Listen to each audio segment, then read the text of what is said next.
ప్రార్థన చేసుకొని దేవుని యొక్క వాక్యాన్ని విందాం. తలలు వంచి కళ్ళు మూసుకొని రెండు చేతులు జోడించి నమస్కరించినట్లుగా పెట్టి చిన్న ప్రార్థన చేసుకుందాం. మమ్మల్ని మిక్కిలిగా ప్రేమిస్తున్న మా తండ్రి, మీకు వందనాలు స్తోత్రాలు నాయనా. మీ అపారమైన ఉచితమైన కృప కనికర వాత్సలతను బట్టి గత కాలమంతా మమ్మల్ని కాచి కాపాడి మీ కృపలో భద్రపరిచారు. మేము నిస్సహాయులం, దౌర్భాగ్యులు, వెనుకలేని వారు. అయా, మీ సన్నిధిలో ఉండే గొప్ప భాగ్యాన్ని మీరు మాకు ఇచ్చారు. ఇంకా రాక వెనకబడిన వారిని తోడుకొని రండి. వచ్చిన మా అందరితో మీరు మాట్లాడండి. మీ మాటల చేత ఆదరించండి, బలపరచండి. మీ సహాయమైన నన్ను మీ సిలువ సరను మరుగుపరుచుకొని, అయ్యా ఇదిగో ప్రభువా, మీరే నాతో మా అందరితో మాట్లాడండి. మా మధ్యలో మీరుండి మమ్మల్ని మీ స్వాధీనంలో ఆధీనంలో ఉంచుకొని మంచి వాతావరణం అనుగ్రహిస్తూ అయ్యా మాతో మాటలు నడిపించండి. ప్రతి బలహీనతలు తొలగించండి, అల్లరి తొలగించండి, ఆటంకాలు తొలగించండి. సమృద్ధి అయిన కరెంటును, మంచి వాతావరణాన్ని మీరు మాకు అనుగ్రహించండి. మైకును సమస్తాన్ని మీ స్వాధీనంలో ఉంచుకోనండి. అలాగే పరిశుద్ధాత్మదేవ, ఈ పూట మీ ప్రజలమైన మాకు ఏది అవసరమో ఓ పరిశుద్ధాత్మ తండ్రి మాతో సూటిగా తేటగా మాట్లాడండి. మీరు మాట్లాడేటప్పుడు వినగలిగిన చెవిని గ్రహించే మనసును దయచి మా హృదయములు మండింపబడినట్లు, మా హృదయములు వెలిగింపబడినట్లు మాకు అర్థమయ్యే రీతిలో మీరే ఉండి మాట్లాడి మీ కార్యం జరిగిస్తూ నడిపించి మహిమ పొందమని యేసయ్య అతి పరిశుద్ధ నామములో ఈ మనవులు అడుగుచున్నాము తండ్రి, ఆమేన్. మంచిది దేవుని బిడ్డలారా, చక్కగా కూర్చుందాం. ఈ సమయంలో దేవుని యొక్క వాక్యాన్ని మనతో దేవుని బిడ్డలారా ప్రభు మనతో మాట్లాడి ఇష్టపడుతున్నాడు కనుక ఆ మాటల్ని పంచుకునే ప్రయత్నం చేద్దాం. ఈ చదవబడినటువంటి 93వ కీర్తన భాగంలో నుండి ఒక మాటను మనం నేర్చుకుంటున్నప్పుడు ఇక్కడ మనకి ఒక మాట మనకి తెలియపరుస్తూ ఉన్నాయి. ఈ 90వ కీర్తన నుండి దైవజనుడైన మోషే ఈ కీర్తన భాగాన్ని రాస్తున్నట్టు చూస్తాం. అయితే ఈ 93వ కీర్తన ఉన్న 5 చరణాల్లో మరి కొన్ని మాటల్ని మనకి జ్ఞాపకం చేస్తున్నాడు. ఏంటి ఈ మాటలు అంటే, దేవుడే రాజ్యమునకు రాజై ఉన్నాడు. చెప్పండి, దేవుడు ఏమైనాడు? రాజ్యమునకు, సర్వ దేశాలకి ఆయన రారాజై ఉన్నాడు. ఆయనే రాజ్యము చేసే దేవుడు, ఆయనే మన రాజు. అయితే ఆయన ప్రభావమునే వస్త్రముగా ధరించుకున్నాడని, బలమును నడికట్టుగా చేసుకొని ఉన్నాడని, ఆయన కదలకుండా ఈ లోకమును స్థిరపరిచాడని జ్ఞాపకం చేస్తూ ఆయన సింహాసనము ఎటువంటిది అనే విషయాలని కూడా జ్ఞాపకం చేస్తూ వచ్చాడు. ఆయన సింహాసనము ఎటువంటిది అనే మాటల్ని జ్ఞాపకం చేస్తూ అది స్థిరముగా పురాతన కాలము నుండి ఉంది, సదాకాలం అంటే ఎల్లప్పుడూ కూడా ఈ యొక్క దిమ్మిట రాజ్యం ఉంటుంది, ఆయన ఉన్నవాడు అనే మాటలు జ్ఞాపకం చేస్తున్నాడు. దేవుని రాజ్యము మనతో కూడా ఉండాలని ఆయన ఆశ. బైబిల్లో కొన్ని ఆశ్చర్యమైన మాటలు రాస్తూ ఉంటాడు. ఏంటి ఆ మాటలంటే, ఒకటి, దేవుడే రాజు, దేవుడే రాజ్యమునకు అధికారి, సర్వాధికారి. ఆయన రాజ్యములో ఎలాంటి పరిస్థితులు ఉంటాయి? సహజంగా ఈ లోక రాజ్యాలు, ఈ లోక అధికారాలు ఎలా ఉంటాయంటే, ప్రారంభించబడిన కొత్తలో చాలా సుందరంగా, అందంగా, బాగుంటాయి. కానీ రాను రాను కాలం మారుతున్న కొలది ఆ క్రమాలు, ఆ పద్ధతులన్నీ ఏమైపోతాయి? తొలగిపోతాయి. ఆ యొక్క జీవం మారిపోతుంది, ఆ సిద్ధాంతాలు మారిపోతాయి. కానీ బైబిల్లో ఏమని రాశాడంటే, ఆయన శాశ్వత కాలము ఒకే రాజ్యముగా, ఒకే రారాజుగా, అల్ఫా ఓమేగాగా, ఆది అంతమైన వ్యక్తిగా ఉండడమే కాకుండా ఆయన అనేక విషయాలని తన రాజ్యములోనికి తీసుకొని వచ్చి మొదటి నుండి ప్రకటన చేశాడు. వీటన్నిటికీ ఒక మూల కారణాన్ని చెప్తాడు. ఈ 93వ కీర్తన 5వ వచనాన్ని మనం చదువుతున్నప్పుడు అట్లా రాస్తాడు, నీ శాసనములు ఎన్నడనూ తప్పిపోవు యెహోవా, ఎన్నటెన్నటికీ పరిశుద్ధతయే నీ మందిరమునకు అనుకూలము. ఇక్కడ మాట చెప్తున్న విషయం ఏంటంటే, దేవుని శాసనములు ఎన్నడూ కూడా తప్పిపోవు, యెహోవా ఎన్నటెన్నటికీ పరిశుద్ధతయే నీ యొక్క మందిరమునకు అనుకూలము. రాజ్యము మందిరముతో ముగించినట్లుగా చూస్తాం మనం. దేవుడు రారాజు ఆయన ఎక్కడ ఉంటాడంటే మందిరములో ఉన్నట్లుగా మనకు చూపిస్తూ ఉంటాడు. మనం చదివితే మార్కు సువార్తలో క్రొత్త నిబంధనలో దేవుని బిడ్డలారా యేసుక్రీస్తు వారు ఈ లోకములో జీవిస్తున్న రోజుల్లో ఒక మాటను జ్ఞాపకం చేస్తూ ఉంటాడు. చూడండి, దీని యొక్క వాక్యములో చూద్దాం. పరిశుద్ధ గ్రంథములో నుండి మార్కు సువార్తల్లో, లూకా సువార్తల్లో, ఇటువంటి సువార్తల్లో రాస్తూ ఒక మాటను జ్ఞాపకం చేస్తూ ఉంటాడు. 9వ అధ్యాయం లూకా సువార్త చదువుదాం. లూకా సువార్త చదువుదాం. 9వ అధ్యాయం 27వ వాక్య భాగంలో మనం చదివినప్పుడు అక్కడ అంటాడు, ఇక్కడ నిలిచి ఉన్న వారిలో కొందరు దేవుని రాజ్యమును చూచు వరకు మరణము రుచి చూడాలని నేను మీతో నిజముగా చెప్పుచున్నాను అంటాడు. ఏం చూసే వరకు? దేవుని రాజ్యమును చూసే వరకు వాళ్ళకి ఏమీ లేదంట, మరణమే లేదు అనే మాటల్ని జ్ఞాపకం చేస్తాడు. అంటే ఇప్పటి వరకు భూమి మీద ఉన్నారా అని కాదు దాని అర్థం. దేవుని రాజ్యము 2 విధాలుగా మనం అర్థం చేసుకోవాలి. మొదటి విధం ఏమంటే దేవుని బిడ్డలారా, ఒకటి దేవుని రాజ్యము పరిశుద్ధత కలిగిన వారు అనుభవించేదిగా ఉంది. రెండవది ఏమంటే దేవుని రాజ్యము పరిశుద్ధాత్మ దేవునికి గుర్తుగా ఉన్నది. అర్థమవుతుందా? మొదటిది ఎలా ఉంది? ఈ లోక ఆలోచన ప్రకారం కాకుండా ఎవరైతే పరిశుద్ధతను కలిగి, ఎవరైతే దేవుని బిడ్డలారా పరిశుద్ధత అనేటువంటి అనుభవిస్తూ ఉంటారో వాళ్ళకి దేవుని బిడ్డలారా మొదటిగా దేవుని రాజ్యం అనేది అర్థమవుతుంది. రెండవది ఏమంటే శాశ్వతమైన రాజ్యము ఎప్పుడు ఉంటుంది అంటే వాక్య భాగంలో చెప్పినటువంటి మాట, పరిశుద్ధాత్మ దేవుని యొక్క అనుభవాన్ని, అంటే పరిశుద్ధాత్మ నింపుదలను కలిగినప్పుడు అప్పటికి కూడా దేవుని బిడ్డలారా దేవుని రాజ్యం అంటే ఏంటో మనకి అర్థమవుతుంది. ఆ రాజ్యంలో చేరాలంటే ఏం చేయాలి, ఆ రాజ్యము ఎలాంటిది అంటే ఇక్కడ 93వ కీర్తనలో మనకు ఒక మాటను జ్ఞాపకం చేశాడు. మరలా చివరి వాక్యాన్ని మనం చదువుతున్నప్పుడు, నీ శాసనములు ఎన్నడూ తప్పిపోవు యెహోవా. అంటే ఏ రోజుకైనా, ఏ పరిస్థితుల్లోకైనా పరిశుద్ధతయే నీ మందిరమునకు అనుకూలమన్నాడు. అంటే పరిశుద్ధత కలిగిన వ్యక్తి మాత్రమే దేవుని రాజ్యములోనికి నివాసము చేయడానికి వచ్చేవాడు. అందుకే దేవుడు ఏమన్నాడంటే, ఆనాడు శరీర రీతిగా ఉన్నప్పుడే ఇక్కడ నిలిచి ఉన్నవారు అనేకుల్లో నా రాజ్యాన్ని చూస్తారన్నాడు. అది చూచు వరకు వాళ్ళు మరణము పొందరు అన్నారు. యేసయ్య తన శిష్యుల గురించి చెప్తూ ఈ మాట చెప్పాడు. అందుకని యేసు ప్రభు చనిపోయి తిరిగి పరలోక రాజ్యం వెళ్ళిపోయిన తర్వాత 10 దినముల తర్వాత, అంటే ఇంచుమించు బిడ్డలారా ఆయన భూమి మీద 40 రోజులు ఉన్నాడు. ఆ 40 రోజుల తర్వాత ఆయన ఆరోహణమై పరలోక రాజ్యం వెళ్ళిపోయాడు.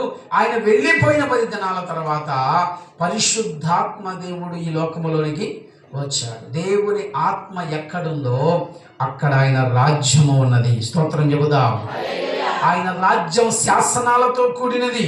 ఆయన రాజ్యం బిడ్డలారా కట్టడలతో కూడినది. ఆయన రాజ్యం ఎవరికి అనుకూలమైంది, లేక దేనికి అనుకూలమైందంటే పరిశుద్ధత కలిగిన వారికి మాత్రమే అది అనుకూలము. అయితే దేవుని రాజ్యంలో మనమున్నామా లేదంటే మనం కూడా ఒక విషయాన్ని గుర్తుపెట్టుకోవాలి.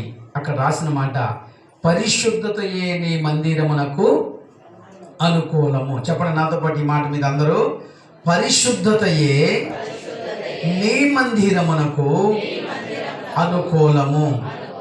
ఏది అనుకూలం దేవుడికి? ఏమంటే ఏది అనుకూలం? పరిశుద్ధతయే దేవునికి అనుకూలం, దేవుని మందిరానికి అనుకూలం. పరిశుద్ధత అంటే ఏంటి? చాలా మంది పరిశుద్ధత అనగానే తెల్లటి వస్త్రాలు వేసుకోవడమేనా, లేక తలకు పోసుకోవడమేనా? పరిశుద్ధ అంటే బిడ్డలారా చక్కగా దేవుని మందిరానికి వెళ్ళి తరువాత మన ఇష్టం వచ్చింది చేయడమా? కాదండి. పరిశుద్ధత అనే మాటకు అర్థం ఏంటంటే ఏ అపవిత్రత అంటకుండా చూసుకోవడం. అరికాలు మొదలుకొని అన్నిటి వరకు మాటలో, చూపులో, క్రియలలో, ఆలోచనలో, తలంపుల్లో, అన్ని విషయాల్లో ఎలా ఉండాలంటే పరిశుద్ధత కలిగి ఉండాలి. ఈరోజు ఏది దేవునికి అనుకూలము అనే విషయాన్ని మనం గమనిస్తే చాలామంది అండి దేవునికి అనుకూలంగా బ్రతకటం కంటే కూడా, హలో వింటున్నారా, దేవునికి అనుకూలంగా బ్రతకటం కంటే కూడా మనకు అనుకూలంగా మనం బ్రతుకుతాం. అందుకే దీన్ని ఏమన్నారంటే అనుకూలమా ప్రతికూలమా అని కూడా పిలిచారు. ప్రతికూలం అంటే మనకిష్టమైంది, ప్రతికూలం అంటే మనకిష్టమైంది. ఇప్పుడు దేవునికి ఇష్టమైన పని మనం చెయ్యాలంటే అది మనకి కష్టం, కానీ మనకిష్టమైనట్లుగా చేయవచ్చు. అది దేవునికి అనుకూలమో కాదో గుర్తించాలి. పరిశుద్ధత కలిగిన వాడు, దేవుని రాజ్యాన్ని వారసులయ్యేవారు పరలోక రాజ్యానికి చేరతారనడానికి ముందే ఈ భూమి మీదనే మనం అనుకూలంగా మారుతున్నామా లేదని మన పరిస్థితుల్ని సరిచేసుకోవచ్చు. ఎలా ఉండాలో ఒక 3 విషయాలను జ్ఞాపకం చేస్తాను. బైబిల్లో మొట్టమొదటిగా ఏది దేవునికి అనుకూలము అని మనం చూసినప్పుడు అపోస్తుడైన పౌలు రోమా సంఘానికి రాస్తూ ఒక మాటను జ్ఞాపకం చేస్తాడు. రోమీలకు రాసిన పత్రిక 12వ అధ్యాయం, రోమీలకు రాసిన పత్రిక 12వ అధ్యాయం దేవుని యొక్క వాక్యములో మొదటి వచ్చిన భాగాన్ని మనం చదువుతున్నప్పుడు చాలా జాగ్రత్తగా చదవండి. కాబట్టి సహోదరులారా, పరిశుద్ధమును దేవునికి అనుకూలమునైన సజీవ యాగముగా మీ శరీరములను ఆయనకు సమర్పించుకొనుడి. చాలు, అక్కడ ఆగండి. పూర్తి చదివితే అర్థం కాదని అక్కడ ఆపాను. ఏమనుందంటే, కాబట్టి సహోదరులారా, ఎవరిని పిలుస్తున్నాడు? రోమా సంఘానికి పౌలు చెప్తూ మనకు ఒక హెచ్చరిక చేస్తున్నాడు. ఏమంటే, కాబట్టి సహోదరులారా, పరిశుద్ధమును దేవునికి అనుకూలమునైన సజీవ యాగము. ఏ యాగము? యాగము చేయాలంటే త్యాగము కావాలా? ఏమంటే, త్యాగం చేయాలంటే ఏం కావాలా? త్యాగం కావాలి. త్యాగము లేని యాగము ప్రయోజనకరమైనది కాదు. మనకి యాగం అంటే ఏంటో తెలియకపోయినా అప్పుడప్పుడు కొన్ని చిత్రాలు, సీరియళ్ళు కొంతమంది బయట చూస్తుంటారు. ఆ మధ్యకాల సమయంలో కేసీఆర్ ప్రభుత్వం ఉన్నప్పుడు ఒక యాగము చేశాడు. చాలామంది వార్తల్లో, పేపర్లో చదివారు. ఏం చేయాలి ఆయన? మీరు యాగాలు చేయండి, నేను తిరిగి వస్తా అన్నాడా? ఏం చేస్తాడు యాగం చేసేవాడు? 4 వైపులా ఒక పొయ్యి లాంటి దాన్ని ఏర్పాటు చేసి దాంట్లో మంట వేస్తూ ఆ మంట ఆరిపోకుండా తైలమును నూనె పోస్తూనే ఉంటాడు. ఈయనకు రాకపోయినా ఎదురుకున్నోడు మంత్రాలు చదువుతుంటే ఈయన ఏం చేస్తాడు? ఆ నూనె పోస్తానే ఉంటాడు. ఆ నూనె పోయడం అర్థం ఏంటంటే ఆ అగ్ని ఏం కాకూడదు, ఆరిపోకూడదని అర్థం. నేనంటాను, యాగం అంటే ఇలాంటిది కాదు. యాగం అంటే నిత్యము అగ్ని మండుచుండాలా. యాగం అంటే దేవుని ఆలోచన నిత్యము మనలోకి రావాలా. యాగం అంటే దేవుని కొరకు నేను ఎలా జీవించాలనే ఒక రాష్ట్రభరితమైనటువంటి ఆలోచన పుట్టాలా. దేవుని కొరకు బ్రతకడానికి ఎక్కువ థాట్స్ అనగా ఐడియాలు కూడా రావాలి. అది యాగము చేయబడటం. ఒకప్పుడు పెళ్లి అయినప్పుడు వాచిని పెట్టారు, వివాహానికి వాచి. కొద్ది రోజుల తర్వాత నన్ను ప్రభు గద్దెచ్చడం ప్రారంభించాడు. అది కూడా తీసి పక్కన పడేశాను. ఎందుకు చెప్పానో తెలుసా? దేవుడు ఈరోజు గుర్తుపెట్టుకోవాలి, సజీవ యాగముగా దేవునికి సమర్పించబడాలి. అది దేవునికి అనుకూలం. చాలా మందికి ప్రశ్నకు ఒకే సమాధానం చెప్తాను. ఇంత పెద్ద చెవికి బెజ్జం పెట్టిన దేవుడు ఈ చిన్న బెజ్జం పెట్టలేడా? ఇంత పెద్ద ముక్కులకి 2 బెజ్జాలు పెట్టిన దేవుడు ఈ ముక్కుకి బెజ్జం పెట్టలేడా? పెట్టగలడా? లేడా? మరి మనం ఎందుకు పెట్టుకోవాలండి? కొంతమంది అధిక తెలియగలను ఉంటారు. మరి బట్టలు ఎందుకు వేసుకోవాలండి అంటారు. బైబిల్ ఏముందో తెలుసా? ఆయన చర్మపు చొక్కాయిలను చేయించి ఆదామునకు అవ్వకి ఇచ్చాడు. ఎందుకంటే సిగ్గును దాచుకోవడానికి, లేక సిగ్గుపడిన అనుభవాలు ఉన్నాయి కాబట్టి వారి యొక్క శీలమును భద్రపరచుకోవడానికి రాశాడు బైబిల్లో. అందుకే ఈరోజు దేవుని యొద్దకు వచ్చేవాడు ఆయన రాజ్యంలో చేరాలంటే ఫస్ట్ ఆఫ్ ఆల్ ఏముండాలంటే సజీవ యాగముగా శరీరాన్ని ఏం చేయాలా? సమర్పించాలి. ఫస్ట్ ఆఫ్ ఆల్ మైండ్లో పెట్టుకోండి. వాక్యాన్ని ఎరిగి చెప్తున్న విషయం. నువ్వు ఆయన రాజ్యంలో ఉన్నవో లేదో తెలియాలి అంటే ఈ విషయాన్ని చాలా జాగ్రత్తగా క్షుణ్ణంగా గమనించాలి. అందుకే అన్నాడు, మరొకసారి చదువుతాం, రోమాపత్రిక 12:1. కాబట్టి సహోదరులారా, పరిశుద్ధమును దేవునికి అనుకూలమునైన సజీవ యాగముగా మీ శరీరములను ఆయనకి ఏం చేయాలా? సమర్పించుకొనుడని.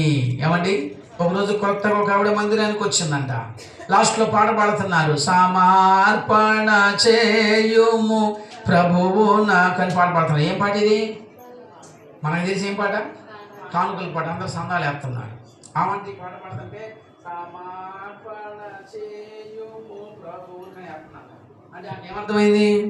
అన్నింటినీ తీసి కానుక పెట్టిలో వేస్తుందంట. బైబిల్లో రాస్తాడు, ఒక ఎదవరాలు, పేద ఎదవరాలు కూడా 2 కాసులు తెచ్చి ఆయన చూస్తుండగా కానుకల పెట్టెలో వేసిన బైబిల్ ఉంది. అంటే అర్థం ఏంటంటే ఆమె జీవనమంతయు, ఆమె జీవితానికి ఆధారమైనదంతయు నాకు అక్కరలేదనుకొని ఆయన మందిరంలో ఏం చేసింది? ఇచ్చేసింది. నేను అంటాను, సజీవ యాగముగా సమర్పించుకునేవాడు ఆయన రాజ్యములో మొదటుంటాడు. అది దేవునికి అనుకూలమైన విషయము. రెండవ విషయం ఏంటంటే బిడ్డలారా, ఇదే రోమీయులకు రాసిన పత్రికలు మనం చూసినప్పుడు ఆ 12వ అధ్యాయం 2వ వాక్యాన్ని చదువుతున్నప్పుడు అక్కడ రాస్తాడు, మీరు ఈ లోక మర్యాదను అనుసరింపక ఉత్తమమును అనుకూలమును సంపూర్ణమునయ్యున్న దేవుని చిత్తమేదో పరీక్షించి తెలుసుకున్నట్లు మీ మనస్సు మారి నూతన మగుట వలన రూపాంతరము పొందుడి. ఏదనుకూలం అంట? ఏదనుకూలం? దేవుని చిత్తమేదో మీరేం చేయాలా? తెలుసుకోవాలా. సంపూర్ణమైన దేవుని చిత్తం, అది దేవునికి అనుకూలం. మొదట దేవునికి అనుకూలం ఏంటంటే మన శరీరాల సజీవ యాగముగా ఆయనకి సమర్పించుకోవడం. చాలామంది క్రైస్తవులే కానీ దేవుని చిత్తానికి తలవంచరండి. ఎవరి చిత్తమో తెలుసా? చెప్పా కదా, దేవునికి అనుకూలంగా బ్రతకటం చాలా కష్టమైన పని అండి. మనకు అనుకూలంగా బ్రతుకుతాం. దేవుని పిల్లలే దేవుని యొక్క అనుకరణలో ఉండాలి. ఈ లోక మర్యాదను ఏం చేద్దన్నాడు? అనుసరింపక అన్నాడు. ఏమన్నాడు? ఈ లోక మర్యాదని 2 అని రాసి అక్కడ కింద రాస్తాడు, ఈ యుగము లేక ఈ యుగ సంబంధమైన ఆచారాలను ఏం చేయొద్దు? ఆచరించవద్దు. ఏం చేస్తారు? చాలామంది దేవుని మందిరానికి వెళ్తారు, రాఖీ పండగ వస్తే పువ్వు కట్టడం మానరు, కట్టించుకోవడము మానరు. ఏమండి? దేవుని మందిరానికి వెళ్తారు, మంచిదే, కానీ దేవునికి అనుకూలమైన పని చేయరు. అందరూ చుట్టాలు దేవుని బిడ్డలారా అప్పలు చేసుకున్న రోజే పండగ రోజు వీళ్ళు కూడా ఏం చేస్తారు? అప్పలు చేస్తారు. అందరూ చేసిన పని నువ్వు చేస్తే ఇక నువ్వు దేవుని రాజ్యంలో ఏముంటావు? అందరూ చేసిన పనులే నువ్వు చేస్తే దేవుని రాజ్యానికి అనుకూలంగా ఎలా బ్రతకగలుగుతావు? ఈరోజు సంఘమా గుర్తుపెట్టుకోవాలి, దేవుడు చేసినది మనల్ని ఎందుకో తెలుసా? ఒక ప్రత్యేకతలోకి రావడానికి. అసలు సంఘం అంటే ఏంటో తెలుసా? దీన్ని హెబ్రీ భాషలో ఎక్లేషియా అన్నారు. అంటే వేరు చేయబడడం, ప్రత్యేకింపబడడం. ఈరోజు సంఘం ఎక్కడి నుంచి ప్రత్యేకింపబడాలి అంటే లోకములో నుండి, లోక పద్ధతుల్లో నుండి, లోక ఆలోచనలో నుండి వేరు చేయబడాలి. అది దేవుని ఉద్దేశం, దేవుని చిత్తం. వాటిని కాకుండా మనుషులు ఏం చేస్తారు తెలుసా? లోక పద్ధతుల్ని అనుసరిస్తూ ఉంటారు. కొంతమంది అన్యజనుల చుట్టాలింటికి వెళితే కాళ్ళు కడుక్కొని లోపలికి రావాలి. ఒకరోజు ఒక పాప కన్నది, అడావుడిగా మేము వెళ్ళాల్సిన పరిస్థితి వచ్చింది. ప్రార్థన చేద్దాం, లోపలికి ఆల్రెడీ వెళ్ళిపోయాను. బైబిల్ ఏమన్నదంటే మీ పాదాలు అక్కడ పెట్టి మీ పాద ధూళి ఏం చేయండి? దులపండి. సమాధానంగా వాళ్ళు ఉంటే సమాధానం వాళ్ళ ఇంటికి పోద్ది, లేకపోతే మీతో తిరిగి వచ్చిందని వాక్యం చెప్పాడు. అందుకని కాళ్ళు కూడా కడగకుండా లోపలికి ఇంట్లోకి వెళ్ళిపోయాను. ఆ రోజు వాస్తవంగా మర్చిపోయి అడవులు వెళ్ళిపోయాను. వెంటనే ఆవిడ ప్రారంభించినది, అయ్యా ఎక్కడెక్కడో ఏ ఇల్లో తిరిగి వస్తారు మీరు, ఇంట్లో ఎవరున్నది? చిన్న పిల్ల ఉంది, మీరేం కడుక్కొని రావాలా? కాళ్ళు కడుక్కొని రావాలయ్యా. నేను అన్నాను, కడుక్కుంటే దుమ్ము ఆడే దులిపిపోద్దిగమ్మా, మరి ఇంట్లో దులపమన్నాడుగా, వాక్యాన్ని అనాలన్నా నీ మాట అనాలన్నా అన్నాను. ఏం మాట్లాడాలో తెలియలా కాసేపు. కొంతమంది ఎట్లుంటారంటే వాక్యానికి విరుద్ధంగా ఉంటారు. అంటే కాళ్ళు కడుక్కోవడం తప్పని చెప్పట్లేదు, కానీ అవసరమైన మేరకు తప్ప, ఎవరి సమయాన్ని బట్టి తప్ప, దాన్ని దేవునికి ఎక్కువగా ఎట్లా ఉండాలంటే పరిశుద్ధతలోనికి, అనుకూలతలోకి మారాలే తప్ప వ్యతిరేకంగా ఏం చేయకూడదు? మారకూడదు. కొంతమందికి క్రైస్తవులే లోక మర్యాదలు అనుసరిస్తుంటారు. ప్రార్థన చేయండి పాస్టర్ గారు, అమ్మాయిని అత్తగారింటికి పంపిద్దామని ఫోన్లో ప్రార్థన చేస్తున్నప్పుడు పక్కన ఉంది, ఇవాళ కాదులేండి రేపు పంపిస్తుంది అన్నది పక్కన. నాకు అర్థం కాలేదు, మరి రేపు దానికి ఇవాళ ఎందుకమ్మా, రేపు చేస్తారే ప్రార్థన అంటే. అవంటది ఎందుకు పంపించట్లేదో తెలుసా అయ్య గారు? ఇవాళ మంగళవారం అమ్మాయిని ఏం చేయకూడదు? పంపించకూడదు. ఎవరిల్లు చెప్పాలి? ఎవరిల్లు? దేవుని రాజ్యములో ఉండే క్రైస్తవ జనాంగం అండి. మంగళవారం పట్టింపు, శుక్రవారం డబ్బులు ఇయ్యరు. ఎవరు చెప్పారు ఇవన్నీ? ఎక్కడి నుంచి వచ్చిన ఈ పద్ధతులు? పరిశుద్ధతగా అనుకూలమైన స్థితిలోనికి రాకుండా వ్యతిరేకమైన స్వభావంలోనికి ఉండి, అయ్యా దేవుని చిత్తం అయితే ప్రార్థనకి, ఎవరి చిత్తం అయితే ప్రార్థనకు రావడం దేవుని చిత్తమా కాదా? ఏమంటే ప్రార్థన రావడం దేవుని చిత్తమా కాదా? పరిశుద్ధంగా ఉండటం దేవుని చిత్తమా కాదా? అన్ని చిత్తాలు నీ చేసుకుంటా దేవుడు మాకేం చేయట్లేదండి. ఎలా చేస్తాడు? ఆయన రాజ్యములో నువ్వు సభ్యుడు అయితే ఆ రాజ్యానికి అనుకూలంగా నువ్వు మారాలి.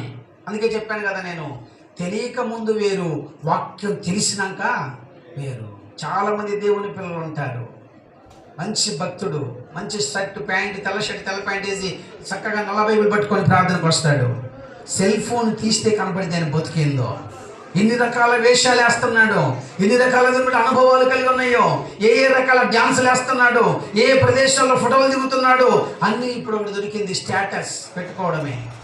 ఒక్క రోజులో మాయమైపోతుంది.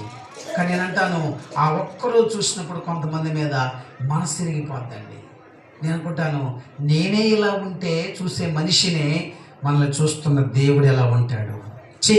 మందిరములోకి వచ్చి కన్నీరు కార్చి పరిశుద్ధత కలిగి ఉంటానని ప్రమాణము చేసి రక్షణ పొంది దేవుని యొక్క అనుకూలంగా బ్రతుకుతానని ఆ మాట ఇచ్చి కూడా పదే ఎన్నిసార్లు చెప్పినా ఆ అనుకూలతలోకి రానప్పుడు దేవుడు తన చిత్తాన్ని మన పక్షంగా ఏం చేయలేడు. ఒకటి, సజీవ యాగముగా దేవునికి ఏం చేయాలి? మన శరీరాలని సమర్పణ, అది అనుకూలం. రెండవది, దేవుని చిత్తమేదో మనం ఏం చేయాలి? పరీక్షించి తెలుసుకోవాలి.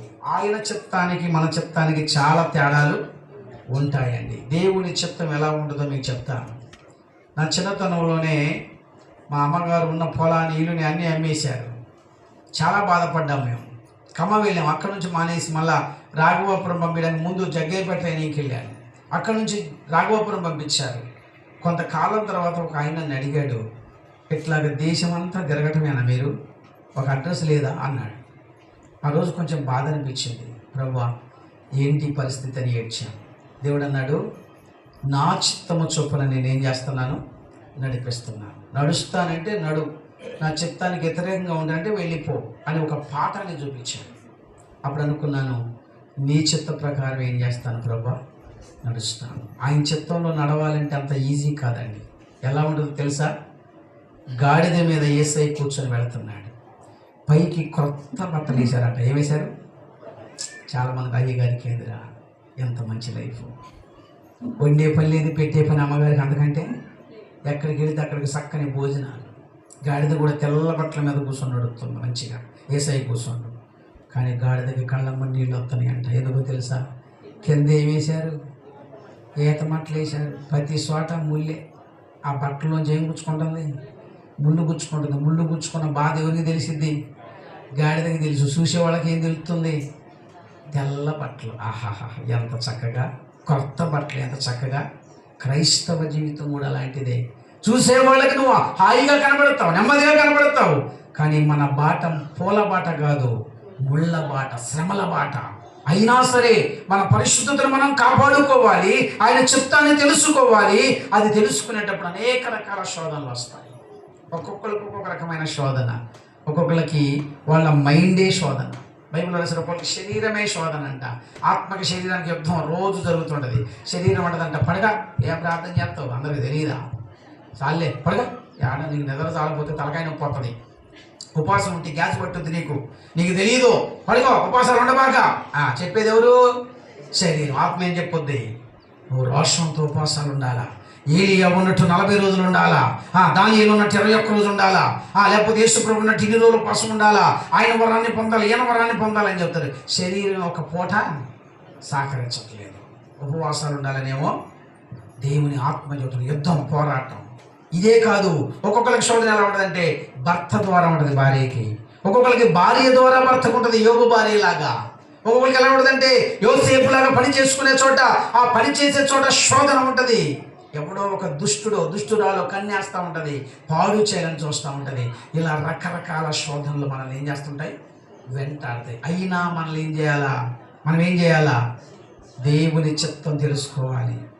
ఆ చిన్న పరీక్షకు నెగ్గితే, ఆ చిన్నది పరీక్షించి తెలుసుకుంటే విజయం మనది. యోసేపుని పోతీఫరు భార్య పాడు చేయాలని చూస్తుంది, కన్నేసిందంట అసలు బైబిల్లో. యోసేపు దేవుని చిత్తానికి ఒగ్గాడు కనుక పారిపోయాడు. అలా పారిపోకపోతే ఆ దేశానికి రాజయ్యేవాడు కాదండి. అందుకని దేవుని చిత్తం ఏదో మన పక్షంగా మనం ఏం చేయాలా? పరీక్షించి తెలుసుకోవాలి. ఇది దేవునికి అనుకూలము. చెప్పండి, ఇది దేవునికి అనుకూలం. మనకు అనుకూలాలు ఏంటి? మనకి చాలా అనుకూలమే. విడిచిపెడితే రాత్రి అంతా గొలుసు ప్రార్థన చేసినాం కాబట్టి ఇంటికి పోయి హాయిగా నిద్రపోతామండి అనుకునేవాళ్ళు చాలామంది ఉన్నారు. అనుకూలంగా కొంతమంది అనుకోండి, ఎందుకు అయ్యగారు ఎంత శ్రమ, ఒక గంట సేపు ఏదో ప్రార్థన పెట్టి ఒక పాట పాడి 10 నిమిషాలు వాక్యం చెప్పి ఆ రొట్టె ఏదో మా మొహాన్ని పెట్టి వెళ్ళిపోయేదానికి ఎందుకు ఈ గొడవ అంతా. వాళ్ళకి అది అనుకూలం. కొంతమంది నాతో చదువుతుంటారు, బ్రదర్ అసలు నువ్వు ఏం చేయి, మాకు అసలు ఎట్లా చేయొద్దు. ఎందుకంటే ఎట్లా చేయడం, వాళ్ళకి పెట్టడం వీళ్ళకి పెట్టడం ఏందంటే, కానుకలు భోజనాలు పెట్టడం ఏందంటే, రకరకాల మాటలు అంటుంటాను నేను. అప్పుడప్పుడు అనుకుంటాను, ప్రభు నీ చిత్తాన్ని నెరవేర్చకుండా ఈ రకంగా అడ్డుకుంటున్నారా, ఈ విధంగా ప్రయత్నాలు చేస్తున్నారు. సైతానుడు రకరకాలుగా ప్రయత్నాలు చేస్తాడు. అందుకే గుర్తుపెట్టుకోవాలి, మొదటిది ఆయన రాజ్యమునకు అనుకూలం పరిశుద్ధత. అయితే ఆయన రాజ్యంలో చేరాలంటే మనం ఎలా ఉండాలంటే, సజీవ యాగముగా మన శరీరాన్ని దేవునికి ఏం చేయాలా, అర్పించిన తర్వాత మనం తీసుకోగలుగుతామా, సమర్పించాక తీసుకోగలుగుతామా. ఇప్పుడు ఆ యాగములో ఈ నూనె పోసాడు, పోసిన నూనె మళ్ళీ తీయగలడా. మన జీవితాన్ని కూడా ఒకసారి దేవుడికి ఇచ్చాక ఏం చేయకూడదు, తిరిగి తీసుకోకూడదు. దాన్ని దేవునికి మాత్రం ఏం చేయాలా, ఇచ్చేయాలా. రెండవ మాట ఏం చెప్పాను, ఆయన మరి చిత్తము ఏదో పరీక్షించి ఏం చేయాలా, తెలుసుకోవాలి. అది ఆయనకు అనుకూలం. మూడో విషయాన్ని మీకు జ్ఞాపకం చేస్తాను. పేతురు రాసిన మొదటి పత్రిక 2వ అధ్యాయం. పేతురు రాసిన మొదటి పత్రిక 2వ అధ్యాయం 5వ వాక్య భాగాన్ని చదువుకొని ధ్యానం చేద్దాం. పేతురు రాసిన మొదటి పత్రిక 2వ అధ్యాయం 5వ వాక్యం. యేసు క్రీస్తు ద్వారా దేవునికి అనుకూలములగు ఆత్మ సంబంధమైన బలులు నర్పించుటకు పరిశుద్ధ యాజకులుగా ఉండునట్లు మీరును సజీవమైన రాళ్ల వలె ఉండి ఆత్మ సంబంధమైన మందిరముగా కట్టబడుచున్నారు. దేవునికి స్తుతి కలుగునగాక.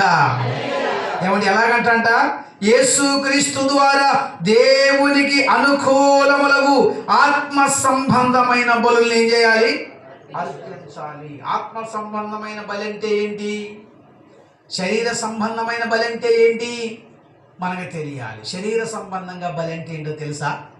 ఒక మంచి మీటింగ్ పెట్టుకున్నాము, ఒక యాటపోతుని ఏం చేయొచ్చు, బలి ఇయ్యచ్చు. అంటే అర్థం ఏంటి, మంచి భోజనాలు. ఇది శరీర సంబంధమైన బలి. మరి ఆత్మ సంబంధమైన బలి అంటే ఏమండి, ఆత్మ సంబంధమైన బలి అంటే ఏంటి, ఆత్మీయంగా కొన్నిటిని దేవునికి ఇచ్చేయాలంట. ఉదాహరణకి ఒక ఇంటిలో ప్రార్థన పెట్టడానికి వెళ్ళాం. ప్రార్థన పెట్టడానికి వెళ్ళగానే ఆ ఇంట్లో ఉన్నటువంటి ఒక బెడ్ ఉంది, పాత బెడ్. అది వెంటనే ఏం చేస్తారంటే తీసేసి వాళ్ళు ఏం చేశారో తెలుసు, ఆశ్చర్యం మాట. దుర్మిట్లారా, ఆ బెడ్ని అన్యజనులకు ఇచ్చేశారు. నేను అడిగాను ఆమెని, ఎందుకమ్మా ఇలా చేస్తున్నావు అని. అప్పుడు ఆవిడ అంది, అయ్యా దీని మీద నేను చేయకూడని పని చేశాను, పాపము చేశాను. ఇది నా ఇంట్లో ఉన్నప్పుడల్లా నాకు అది గుర్తొస్తుంది, దాన్ని తీసేద్దాం అనుకున్నాను, కాబట్టి తీసేస్తున్నాను. ఒక ఇంటికి వెళితే వాళ్ళ ఇంట్లో తినిపెట్టారా బలహీనమైన మనుషులు ఉన్నారు. ఆ మనుషుల ముందు చెప్తుంది, ఇదో బాబు, ఈ గృహంలో నివాసం చేయాలంటే మీరు ఇలా పరిశుద్ధంగా ఉండాలి, ఎలా ఉంటేనే మిమ్మల్ని నేను తీసుకుంటాను, లేకపోతే లేదు. దేవునికి మీరు బలిగా అర్పించబడాలి, ప్రతిరోజు ప్రార్థన చేయాలి, ప్రతిరోజు పాటలు పాడాలి, ప్రతిరోజు సజీవ యాగముగా దేవునికి స్తుతి యాగము చేయాలి. ఇట్లా జ్ఞాపకం చేస్తుంది. వాళ్ళు అన్నారు, అలాగైతే మాకు కుదరదు, ఇంట్లో కిరాయికి రెంట్ కొన్నారు వాళ్ళు. అయితే ఉంటుంది, ప్రార్థనకి ఇష్టం లేకపోతే ఖాళీ చేసేయండి. నేనన్నా నా ఇంటికి వెళ్ళావునమ్మా, 8,000 9,000 కిరాయికి వస్తాయి కదా, ఎందుకు నువ్వు వాళ్ళని అట్లా ఎలగొట్టడం. ఆవిడంది, లేదయ్యా ప్రభువు నన్ను గద్దించాడు, ప్రార్థనోళ్ళు తప్ప వేరే వాళ్ళు నా ఇంట్లో ఉండటానికి వీలు లేదు. అది ఒక ఆత్మ సంబంధమైనటువంటి బలి, ఆత్మ సంబంధమైన విషయం. చాలా మంది అండి బంధువులు లేక తెలిసిన ఇంటికి వస్తే హాల్లో కూర్చోబెడతారు, బెడ్రూమ్లోకి ఎవరు తీసుకెళ్ళడం. కానీ ఒక ఇంటికి వెళ్తే ఆవిడ ప్రార్థన పెట్టుకుంటుంది.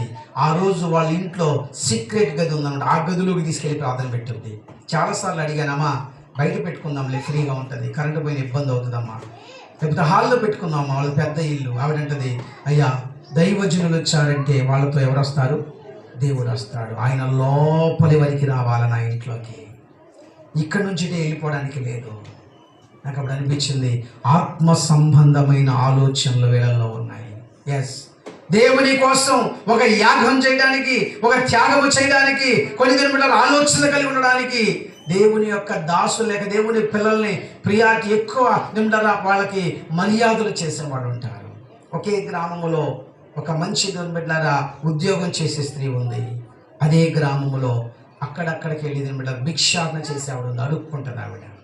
కానీ ప్రార్థన రోజు ఈ భిక్షాటన చేసే ఆవిడ వస్తే మొదట ఆమె ఏం చేస్తుందంటే, అమ్మాయి నీ కొరకు వేడి నీళ్ళు పెట్టాను, స్నానం చేసిరా అంటది. తన క్రొత్త బట్టలు ఇవిడికి ఇస్తుంది. ఆవిడని సోఫా సెట్లో కూర్చోబెట్టింది.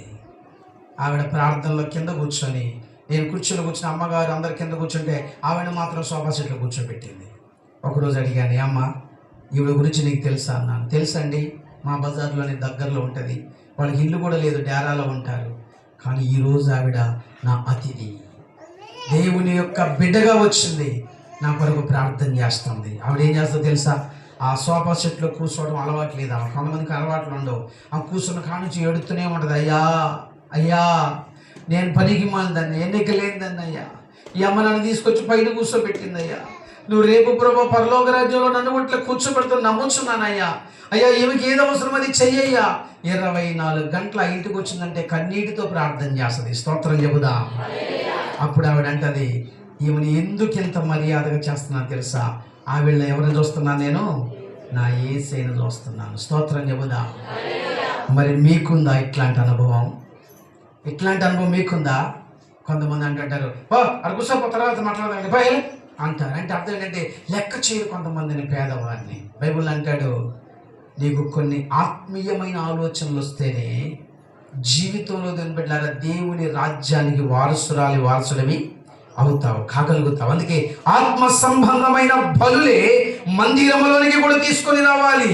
అందుకే ఈ పేతురు పత్రికలు ఏమని రాస్తాడు మన చదివిన భాగంలో అంటే, అక్కడ ఉన్నాడు, యేసు క్రీస్తు ద్వారా దేవునికి అనుకూలములకు ఆత్మ సంబంధమైన బలులు అర్పించుటకు పరిశుద్ధ యాజకులుగా ఉండుటట్లు మీరును సజీవమైన రాళ్ల వలె ఉండి ఆత్మ సంబంధమైన మందిరముగా కట్టబడుచున్నారు. ఎవరమంట మనం?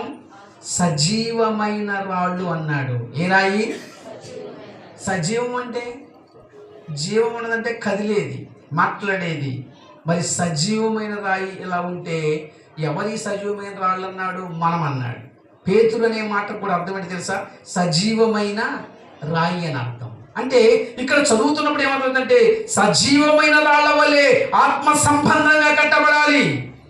సుతారి పని చేసే మేస్త్రిని అడగండి, కొన్ని రాళ్ళు కడుతుంటారు వాళ్ళు. ఆ రాళ్ళు కట్టే టైంలో కొన్నిటికి ముక్కు మొఖాలు సరిగ్గా ఉండవు. వాళ్ళ భాషలో చెబుతారు మొహం సరిగ్గా లేదని. ఒకవేళ దాన్ని సరిగా చూస్తే సుత్తుతో ఒక దెబ్బ కొట్టి ఒక మూల తీసేసి అప్పుడు దాన్ని పెడతాడు.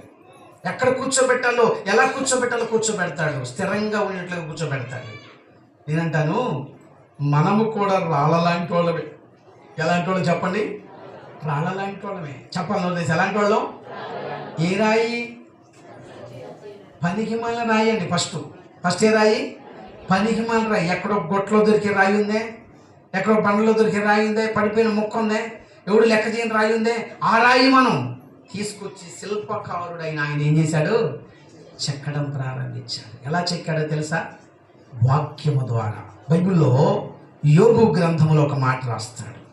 చూడ, దేవుని యొక్క వాక్యంలో మనం చూస్తున్నప్పుడు యోబు గ్రంథం దేవుని యొక్క వాక్యంలో దేవుని బిడ్డలారా ఒక మాటని చదువుతున్నప్పుడు మనము సజీవ రాయిగా మార్చబడడం కోసం ఆయన చేసిన పని ఏంటయ్యా అని మనం జాగ్రత్తగా చూసినప్పుడు వాక్యం అంటాడు, జలము రాళ్లను అరగదీయును అనే మాట రాస్తాడు. చూడండి, దొరికిన వారు యోబు గ్రంథములో మనం చూస్తే ఈ మాటలు మనకి కనబడతా ఉంటాయి. యోబు గ్రంథములో చక్కని మాట రాస్తాడు. ఏమంటే జలము రాళ్ళని ఏం చేస్తుంది? అరగదీస్తూ ఉంటుంది. నీరు ఏం చేస్తుందంటే అరగదీయడం ప్రారంభిస్తూ ఉంటుంది. ఎప్పుడైతే ఈ నీళ్లు అరుగుతూ ఆ రాయి మీద పారుతుంటాయో అప్పుడంట ఆ రాయి ఏమవుతుందంటే అరగడం. ఎన్నో అధ్యాయం చెప్తాలి? 7వ అధ్యాయం 15వ అధ్యాయం 19వ వాక్యంలో ఈ మాటను జ్ఞాపకం చేస్తాడు. జలము రాళ్లను అరగదీయును అనే మాట రాస్తాడు. ఎస్, దేవుని యొక్క వాక్యంలో మనం చూస్తున్నప్పుడు అక్కడ ఏం రాస్తాడు? జలము ఏం చేస్తుందంట? రాళ్లను అరగదీస్తుంది. అంటే ఈ యొక్క 14వ అధ్యాయం 19వ వాక్యంలో ఈ మాట చెప్తాడు యోబు గ్రంథంలో, జలము రాళ్లను అరగదీయును. ఏ రాయిగా దాన్ని మారుస్తుందంటే నీరు పారుతున్నప్పుడు ఆ జలము ఆ రాయి మీద నుండి వెళతా ఉంటే రాయి కరుకుగా ఉన్న ఏమైందంట, నునుపుగా మారిపోద్దంట. కరుకైన రాయి వాక్యం ద్వారా ఏమైపోద్ది, నున్నగా మారిపోద్ది. ఈరోజు మన జీవితంలో గుర్తుపెట్టుకోవాలా, సజీవ యాగముగా ఏం చేయాలా, ఆయనకు సమర్పించుకోవాలి. బైబిల్లో చాలా మంది ఇలా సమర్పించుకున్న వాళ్ళు ఉన్నారు. మీకు అర్థం కావడానికి జ్ఞాపకం చేస్తాను. బైబిల్లో మనం చూసినప్పుడు మొట్టమొదటిగా సజీవ యాగముగా సమర్పించుకున్న అనుభవం ఎవరికి ఉందంటే, హిజ్కియా అనే సేవకునికి, రాజుగారికి ఉందండి. ఆయన దేవుని కొరకు సమస్తాన్ని కూడా బిడ్డారా విడిచిపెట్టి సజీవ యాగముగా దేవునికి ఏం చేశాడు, సమర్పించుకున్నాడు. ఈరోజు సజీవ యాగంగా సమర్పించుకోవడం అంటే మనకున్న ప్రతి పరిస్థితిని, మనకున్న ప్రతి అహంకారాన్ని, మనకున్న ప్రతి దేవుని బిడ్డలారా ఆ లోపల ఉన్నటువంటి ఈగో అంటారే వాటన్నిటిని తొలగించుకొని నేను నిస్సహాయునయ్యా, నిస్సహాయురాలిని అని ఆయన చేతుల్లోనికి వచ్చినప్పుడు ఆయన రాజ్యంలో వారసులు అవుతాం. మందిరానికి వచ్చేవాడికి కూడా ఏముండాలా, మళ్ళా చదవండి 93వ కీర్తన 5వ వాక్యంలో, నీ శాసనములు ఎన్నడను తప్పిపోవు, యెహోవా ఎన్నటెన్నటికి పరిశుద్ధతయే నీ మందిరమునకు అనుకూలం. మందిరములు ఎన్నన్నా చేయి, ఏముండాలంట దేవునికి అనుకూలంగా, పరిశుద్ధత. చూపులో పరిశుద్ధత, మాటలో పరిశుద్ధ, వినికిడిలో పరిశుద్ధ, నడవడికలో పరిశుద్ధత, ఆలోచనలో పరిశుద్ధత. ఇవి ఉన్నప్పుడు ఎవరి రాజ్యం మనం చెప్పాలి, ఎవరు మన రాజు?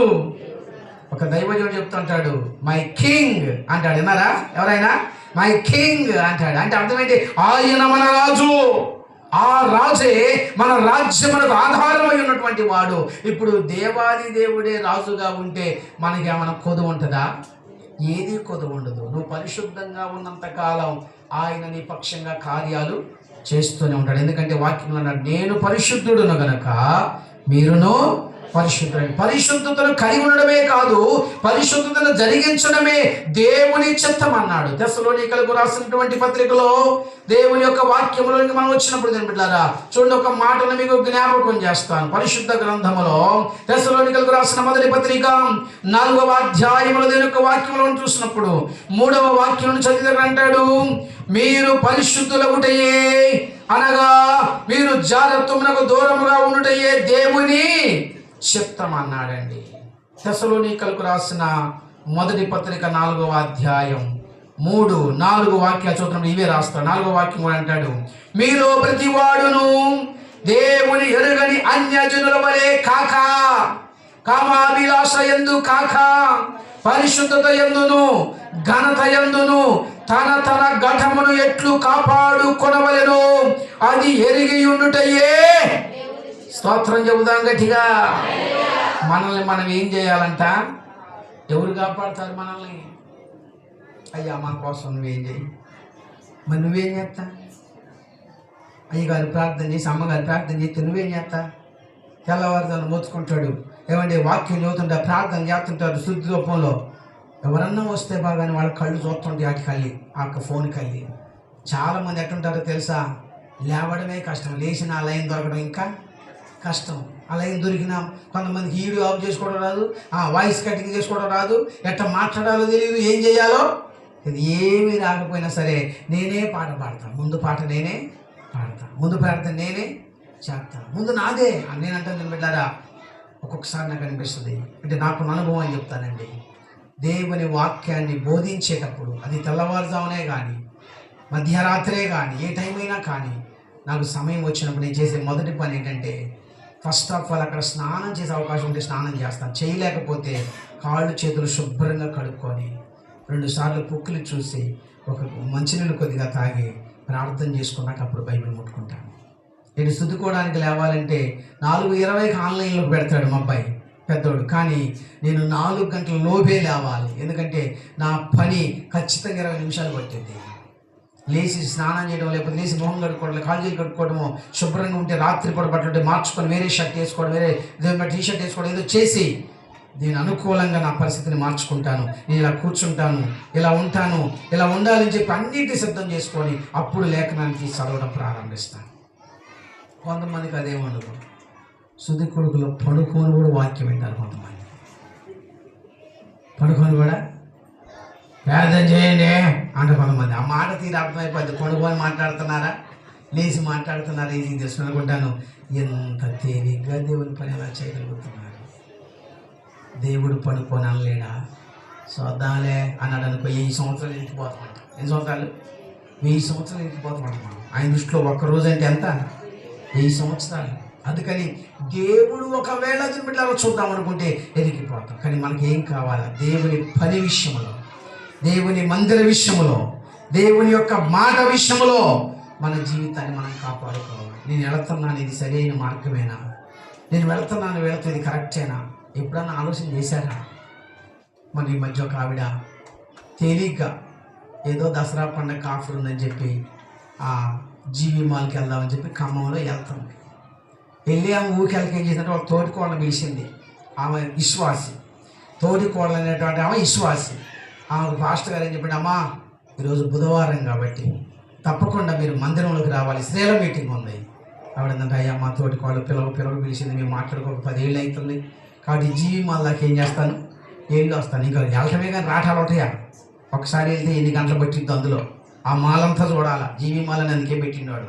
జీ అంటే జిడ్డు, మా అంటే మాలు. అంటే అర్థం ఏంటంటే జిడ్డు మాలైనా వదిలిద్ది కానీ వాళ్ళు ఏం చేయాలో వదలరు. అందుకోసం అందులో ఉండిపోవాలి. పొద్దురు కూడా 10 గంటలకు పోతే సాయంత్రం 6 అయిన రాట్ల 7 అయిన రాట్ల ఈలో ఉన్న ఛార్జింగ్ అయిపోయింది, సెల్ ఫోన్ స్విచ్ ఆఫ్ అయిపోయింది.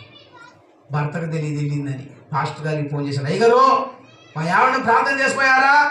లేదయ్యా, అయ్యాల ఏదో మీ యొక్క ఆ మరదల గారు ఇట్లా పిలిచిందని చెప్పి ఆ షాపింగ్కి వెళ్ళింది అయ్యా, అమ్మ రాలేదయ్యా, అయ్యాల రాలేదా, ఫోన్ స్విచ్ ఆఫ్ చేసింది, ఎడిపోయిందో ఏమైందని భర్త కోపం తెప్పించి తిరుగుతూ ఉంటాడు. ఆవిడ తీర్చుకొని పాల్చుకొని ఇంటికి వచ్చింది. కానీ వచ్చేటప్పుడు ఊరికి రాలా, చేతికి ఒక కట్టు వేసుకొని వచ్చింది. ఆశ్చర్యం కలిగింది. ఏమైందమ్మా చేతికి? అయ్యా ఏం జరిగిందో తెలియదు, బాగానే వెళ్ళాం, బట్టలన్నీ తీసుకున్నాం, వచ్చాం. కానీ అందులో వచ్చేటప్పుడే మెట్ల కింద దిగేటప్పుడు మెట్ల దగ్గర జారి పడ్డానయ్యా, చెప్పు జారింది, కింద పడ్డాను, కొంచెం నొప్పి అనిపించింది. మా తోటికోళ్ళు భయపడి హాస్పిటల్ తీసుకెళ్తే ఎక్స్రే తీశాడు, చెయ్యి చీట్లిందని చెప్పాడు, కట్టేశాడు. ఇంటికి వచ్చిన భర్త అంటే సార్ దాన్ని తీసుకురాబో, పని చేస్తుంది, ఓ చెప్తుంది పని పెడుతున్నాడు. ఆ మాట అన్నప్పుడల్లా ఏమంటుంది తెలుసా? ప్రార్థన చేయండి అయ్యా. ఏమని ప్రార్థన చేయాలా? పని మాయం చేయాలనే, చెయ్యి కట్టుకోవాలనే, తోడుకోళ్ళ పిలవద్దనే. ఈ పాస్టర్ గారు మంచి డైలాగ్ వేసాను తెలుసా? నేను అప్పుడే చెప్పాను ఎక్కడికి రమ్మని, స్త్రీల మీటింగు. మీరు మరి సరిగ్గా ఎంటలా, ఏ మీటింగు? స్త్రీల మీటింగ్ రోజు ఎవరు రావాలి? చర్చికి రావాలా లేదా? ఈ స్త్రీకి ఆయాలనే షాపింగు, ఈ స్త్రీకి ఆయాలనే పని, ఈ స్త్రీకి ఆయాలనే పక్కన ఉండతో వ్యవహారం, ఈ స్త్రీకి ఆయాలనే ఏదో ప్రోగ్రాం ఉంటుంది. నేనంటాను బిడ్డారా, దేవుడు తన చిత్తాన్ని నెరవేర్చడం తప్ప మరొకటి ఏమి మన పక్షంగా చెయ్యడు. కానీ మనమే ఆయన చిత్తానికి వ్యతిరేకంగా ఉంటాం. అందుకే ఈరోజు చెప్తున్నాడు దేవుడు, నీకు అనుకూలమేది, ఆయనకు అనుకూలమేది. ఒకే ఒక మాట చెప్పి ముగిస్తాను. దైవజనులు యేసన్న గారు మీ అందరికీ తెలుసు. 12 ఏళ్ల వయసులోనే ఆయనకి ఇది ఉన్న క్యాన్సర్ రోగం 90 స్టేజికి చేరినాడు. 90% అంటే 10% ఆయన బతుకుతాడు, ఇక బతికే ఛాన్స్ లేదు. ఒకరోజు మీటింగ్ పెడితే ఇలాగ ఒక ఇంట్లో కూర్చొని ప్రార్థన చేస్తుంటే తెలుసో తెలియకో వెళ్ళాడంట. వాక్యం వింటున్నప్పుడు దైవజనుడు మాట్లాడుతున్నాడంట, నీ జీవితం ఆయన చేతిలోనికి వస్తే ఆయన అద్భుతంగా దాన్ని మారుస్తాడని వాక్యం చెప్తున్నాడంట.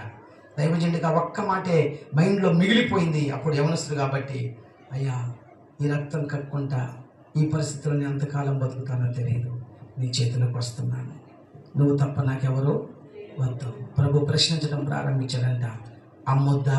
నా అమ్మ నువ్వే. నానొద్దా? నా నాన్న నువ్వే. అన్నొద్దా? నా అన్న నువ్వే. తమ్ముడొద్దా? నా తమ్ముడు నువ్వే. చివరిగా దేవుడు అడిగాడంట, భార్య వద్దా? అన్నాడంటే ఈసన్ గారికి యవన ప్రాయంలో, నీకు భార్య వద్దా? నిన్నే పెళ్లి చేసుకుంటానంట. స్తోత్రం చెబుతాను. ఎవరిని చేసుకుంటాను? నిన్నే, నీ రాకడలో పెళ్లి చేసుకుని నీకు వధువు సంఘంగా ఉంటాను, కానీ నాకు ఈ లోకంలో వివాహం వద్దు, కుటుంబం వద్దు, ఆస్తులు వద్దు, ఏది వద్దు నాయన, నేను నీకు సమర్పించుకుంటున్నాను. ఒకరోజు ఆ మీటింగ్ అయిపోయాక, ఆ రోజే మీటింగ్ అయిపోయిన తర్వాత అందరూ పాట పాడుతున్నట్ట, కానుకలు వేయండి అని. ఆ కానుక వేసే చర్చ ఎలా ఉందంటే, ఓ పెద్ద తట్ట ఉంటుందంట. ఆ తట్టలో అందరూ ఏం చేస్తారు? తెచ్చిన అన్ని కానుకలు సంచులు డబ్బులు కూడా అందులో వేసేస్తారంట. అట్లా పడేస్తూ ఉన్నప్పుడు పాస్టర్ గారు బుట్ట తీసుకెళ్ళి అక్కడ పెట్టి, ఇప్పుడు కానుకల కొరకు ఏం చేద్దాం, ప్రార్థన చేసుకుందాం అన్నాడంట. అయ్యగారు బయటికి వెళ్ళి హౌజ్లో ఉన్న నీళ్ళతో శుభ్రంగా కాళ్ళు చేతులు కట్టుకొని దులుపుకొని వచ్చి ఆమె ఈ లోపల ఆ బుట్టలో కూర్చున్నాడంట. ఎవరు వింటున్నారా? ఇప్పుడు కానుక ఎక్కడండి? ఆయనే దేవునికి ఏమయ్యాడు? కానుకగా. పాటలో రాస్తాడు, కానుకనై అనే పదం ఉంటుంది అందులో. ఆయన పాటలు చదువుతున్నప్పుడు, రాస్తున్నప్పుడు, వింటున్నప్పుడు నాకు అనిపిస్తుంది, ఎంత గొప్ప త్యాగం ఎలా చేయగలిగావయ్యా. ఎవ్వరూ తెలియని వయసులో, చిన్న వయసులో ఒక చిన్న సమర్పణ త్యాగం ఇలా బొట్లో కూర్చుంటే ఆ దైవజనుడు చేయబెట్టి ప్రార్థన చేశాడు, అయ్యా ఈ కానుకలన్నిటిని ఏం చేయి, దీవించు, సమృద్ధిపరచు, ఆశీర్వదించు, రొట్టెను విరిసి పంచినట్లుగా ఈ కుమారుడు ఏం చేయి, విరువు పంచయ్యా అన్నాడంట. ఆయన బ్రతికిన 66 సంవత్సరాలు క్యాన్సర్ ఒంటిలోనే ఉంది, కానీ మరణానికి దేవుడు అప్పగించాడు. వాడుకున్నాడు ఆయన్ని. ప్రపంచంలో నేటి దావీదుని ఆయన గురించి ఎంతోమంది ప్రకటించిన వాళ్ళు, చెప్పుకున్న వాళ్ళు ఉన్నారు. ఆయన పాట వినని ప్రదేశం ఎక్కడ? ఎందుకు? కారణం ఏంటి? ఒకే ఒకటి చూశాడు దేవుడు. ఏం చూశాడు చెప్పండి? నేనే నీకు సమర్పించుకుంటున్నాను. ఈరోజు ఎంతమంది సమర్పించుకుంటారు ఇలాగా? చాలామంది దేవునికి అనుకూలంగా సమర్పించుకోరు. అన్ని జనుల గురించి రాత్రి కూడా చెప్పాను, వాళ్ళైన ఒక గూడు కడతారు ఇంట్లో, ఇది దేవుడి గుడి. మనకు బైబిల్ పెట్టుకోవడానికి ఒక స్థలం ఉండదు. దిండు కింద పెడతాం, అవసరమైతే షెల్ఫ్లో పెడతాం, అవసరమైతే కుర్చీలో పెడతాం, అవసరమైతే టీ తాగే గ్లాస్ కాడ పక్కన పెడతాం, అవసరమైతే పిల్లగాళ్ళ చేతుల్లో పెడతాం. పరిశుద్ధ గ్రంథమే కానీ దానికి ఒక స్థలం అనేది కూడా లేదు, పరిశుద్ధమైన స్థానము లేదు. బైబిల్ తీసుకెళ్ళి ఎప్పుడన్నా నేను పడుకున్న పక్క మీద పెట్టాలంటే 2 పనులు చేస్తాను. మొదట ఆ పక్కని దులిపి అక్కడ ఎత్తైన స్థలం ఏదో దాని మీద పెడతాను. ఒక దిండు బైబిల్కి పెట్టి ఒక దిండు నేను పెట్టుకుంటాను. ఒకవేళ ప్రార్థన చేయాల్సి వస్తే ప్రక్కన ఇలాంటి కుర్చీ వేసుకుంటాను. ఎందుకు ఈ కుర్చీ వేసానో చాలామందికి తెలియదు. నాకు అది ఒక దర్శనం అండి. ఆయన నా ప్రక్కన లేక నాకు ముందుగా ఉండి ఆ కుర్చీలో ఆసీనుడై నా వైపు చూస్తుంటాడు. అది నాకు ఉద్దేశం. ఒక ప్రత్యేకమైన స్థానం లేఖనానికి ఇవ్వాలి. అంతేగాని బైబిల్ని ఎలా పడితే అలాగా డబ్బులు దాచుకునే పర్సులాగా. కొంతమంది బైబిల్ అంటే దీన్ని పెట్టారా, అందులో పెట్టలా కార్డు కీ అంటారు. అంటే పెళ్లి కార్డులు పెట్టే పర్సు అది, లేకపోతే దీన్ని పెట్టాలి ఫంక్షన్ పెట్టే ఆ కార్డులు పెట్టే బైబిల్ అది, లేక పర్సు అది. కొంతమంది పెట్టారు కరెంటు బిల్ ఆడబెట్టిన బైబిల్లో, కరెంటు బిల్ ఆడబెట్టిన బైబిల్లో, అన్ని బైబిల్లోనే. ఈరోజు పరిశుద్ధత లేని జనాంగం దేవుని రాజ్యమునకు పనికొచ్చేవాళ్ళు కాదు, వాక్యం చెప్తుంది. అందుకే ఆయన అంటాడు, నేను పరిశుద్ధుడు కనుక మీరు ఏమై ఉండాలా. చాలామంది పరిశుద్ధంగా తయారవుతారు. మధ్య హైదరాబాద్ పోతే ఓ తెలిసిన బ్రదర్ ఉన్నాడు, మంచి షూ వేశాడు, బట్టలు మంచిగా ఏమంటే కట్టుకున్నాడు, ఇన్షర్ట్ వేశాడు, జేబులో పెన్ను పెట్టాడు, కలజోడు పెట్టాడు, వాచ్ పెట్టాడు, మంచి వాచ్. నేను వెళ్ళి చూసేసరికి ఎట్లా ఉన్నాడంటే, మీరు నమ్ముతారు లేదో, సినిమా యాక్టర్కి తీయడు అన్నట్టుగా ఉన్నాడండి. పక్కన ఒక ఆవిడ వచ్చింది, ఎక్స్క్యూజ్ మీ టైం ప్లీజ్ అంది ఇంగ్లీష్లో. ఏమంది? ఎక్స్క్యూజ్ మీ టైం ప్లీజ్ అంది. చూసుకో నాకు తెలియదు టైం. రెడీ కట్టడానికి మాత్రం సుందరంగా రెడీ అయ్యింది. ఏమంటాడు? చూసుకో నాకు తెలియదు టైం అన్నాడు. ఆమె కిందకి మీదకి చూసి, ఈ షూ అవసరం వీడికి, ఈ కళ్ళజోడు అవసరం ఇంక అన్నట్టుగా చూపులు చూస్తుంది. నేను అన్నాను, ఏంటమ్మా అలా చూస్తున్నావు అన్నాను. కాదు సార్, చదువుకున్నోళ్ళలాగా ఎనషర్ట్లు వేసి, ఎనషర్ట్ కూడా మళ్ళా ఏమండి కింద షూ, పైన జోబుల్లో పెన్ను, కలర్ జోడు, ఏమండి టిక్ టాప్గా తయారయ్యాడు. కానీ ఏమి లేదు, పట్టబోతే ఇప్పుడు మీకు అర్థమైపోతే ఏమి లేదు, అక్షరం ముక్క లేదు. చాలామంది ప్రార్థనకు వచ్చినప్పుడు ఎట్లుంటారు చెప్పండి, ఇలాగే అయ్యగారు వేసినట్టే నేను కూడా ఏమి వేయాలా, ఇందుగా లాల్చీ పైజాం వేయాలి. ఎందుకు లాల్చీ పైజాం వేసి ఏం సుఖం? కడుపులో ఏమి లేదు, పరిశుద్ధమైన మాటలు లేవు, పరిశుద్ధమైన ఆలోచనలు లేవు, పరిశుద్ధమైన తలంపులు లేవు. వీటన్నిటికంటే ఆయనకు నేను అనుకూలంగా ఉన్నానా లేదా నాకు జ్ఞానం లేనప్పుడు ఆయన రాజ్యంలో నువ్వు ఎలా ఉంటావు? ఆయన రాజ్యంలో నువ్వు ఉంటే ఆయన ప్రభావమే నీ మీద నా మీద ఉంటుంది. స్తోత్రం చెబుదాం. అటువంటి రాజ్య వారసులుగా మార్చబడాలి అనేది దేవుని చిత్తం. ఆ చిత్తానికి లోబడుతూ ఆయన రాజ్యవాసులుగా మార్చబడదాం. అట్టి కృప ప్రభు మనందరికి అనుగ్రహించి నడిపించును గాక.